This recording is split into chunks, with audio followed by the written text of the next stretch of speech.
बिस्मिल्लाहिर्रहमानिर्रहीम। अल्लाह के हुजूर दुआ है कि आप सब को अपनी आफियत के साए में रखे, आप सब की जायज़ मुरादें अल्लाह ताला पूरी फरमाए।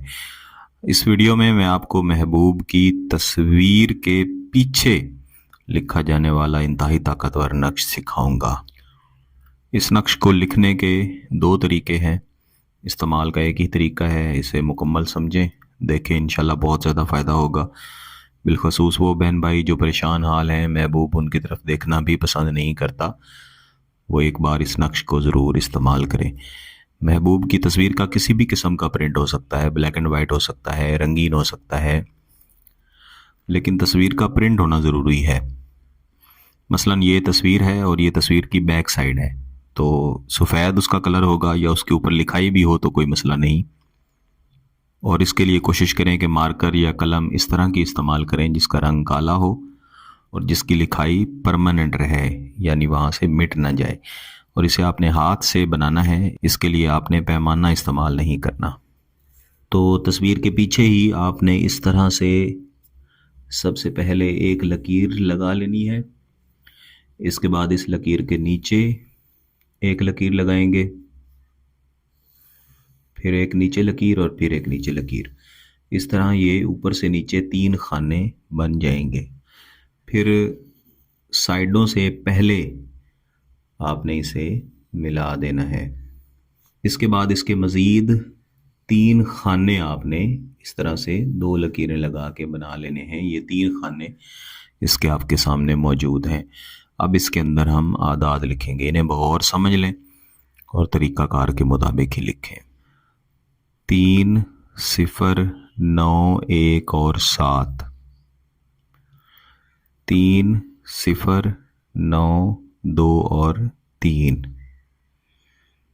3, 0, 9, 2 और 1। ये मोहब्बत के तावीज़ की चाल है, इसके मुताबिक ही आपने इसे लिखना है। 3, 0, 9, 1, 9। 3, 0, 9, 7 और 8।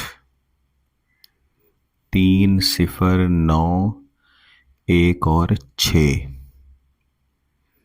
3, 0, 9, 2 और 2। 3, 0, 9, 1 और 8। इसके बाद ये जो दरमियान वाला खाना है, यहाँ पे आपने एक आधी लकीर लगानी है, यानी ऐसी लकीर जो दोनों साइडों से मिले नहीं। ऊपर आपने लिखना है फुलां। इस फुलां की जगह पे आपने महबूब का नाम लिखना है। साथ में महबूब की वालदा का नाम अगर लिखना हो तो वो भी लिख सकते हैं, लेकिन सिर्फ महबूब का नाम लिख लें, वो काफ़ी है।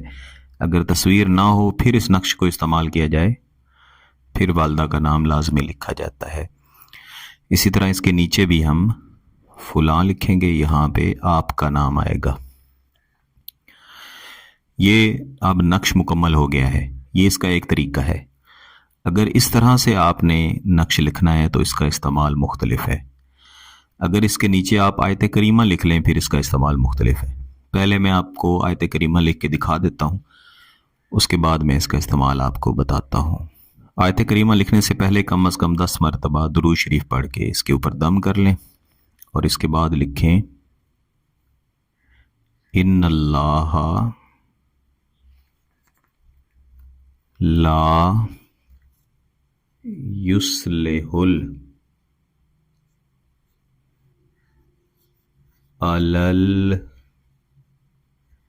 मुफ्सिदीन। इस तरह से आयत करीमा लिखने के बाद अगर आयत करीमा लिखें फिर इसके नीचे एक लकीर लगानी है। अगर आयत करीमा ना लिखें फिर लकीर लगाने की ज़रूरत नहीं है। फिर जहाँ पे आपने आयत करीमा लिखी है यहीं पे आप हुब लिखेंगे। अलहुब फ़ुलां बिन फ़ुलां या फ़ुलां बिनते फ़ुलां। यहाँ महबूब की वालदा का नाम लिखना है। वालदा का नाम मालूम ना हो तो आप हवा लिख सकते हैं, लेकिन इससे अमल की ताकत कम हो जाती है। अलाहुब फ़ुलां बिन फ़ुलां, یعنی آپ کا نام اور آپ کی والدہ کا نام۔ اب اس کے استعمال سمجھ لیں۔ اگر آپ نے آیت کریمہ نہیں لکھی تو آپ نے دل پہ پتھر رکھ کے محبوب کی اس تصویر کو اس نقش سمیت جلا دینا ہے۔ کسی بھی دن جلائیں، کسی بھی وقت جلائیں، زیادہ بہتر ہے کہ عشاء کی نماز کے بعد جلائیں۔ کچھ لوگوں کو محبوب کی تصویر جلانا مشکل لگے گا، بلکہ برا لگے گا، لیکن اس سے جو اثرات ملیں گے وہ پھر زبان سے بیان نہیں کیے جا سکتے۔ تصویر انسان کی روح کی پرچھائی ہوتی ہے۔ اگر اس کے پیچھے یہ عمل لکھ کے اسے جلایا جائے تو محبوب کی روح آپ کی محبت میں جلتی ہے۔ اگر آپ نے آیت کریمہ لکھ لی ہے تو پھر آپ نے اسے جلانا نہیں، پھر آپ نے محبوب کی تصویر کو کسی کتاب وغیرہ میں رکھ کے اس کتاب کو دیگر کتابوں کے نیچے یا ویسے کسی وزن کے نیچے رکھ دینا ہے۔ جتنا عرصہ وہ وہاں پہ پڑی رہے گی، وزن کے نیچے رہے گی، اتنا عرصہ آپ کا محبوب آپ کی محبت میں سلگتا رہے گا، آپ سے انشاءاللہ رابطے میں رہے گا۔ لیکن مقصد نکاح کا ہونا چاہیے، شادی کا ہونا چاہیے۔ اگر آپ کا مقصد جائز ہے، اس کی اجازت چاہتے ہیں تو گیلانی صاحب یوٹیوب چینل کو سبسکرائب کر لیں، گھنٹی کا بٹن دبا دیں اور اس ویڈیو کو ضرور لائک کیجیے گا۔ کسی بات کی سمجھ نہ آئے تو ویڈیو کو دوبارہ دیکھیں، پھر بھی سمجھ نہ آئے تو واٹس ایپ پہ رابطہ کر سکتے ہیں۔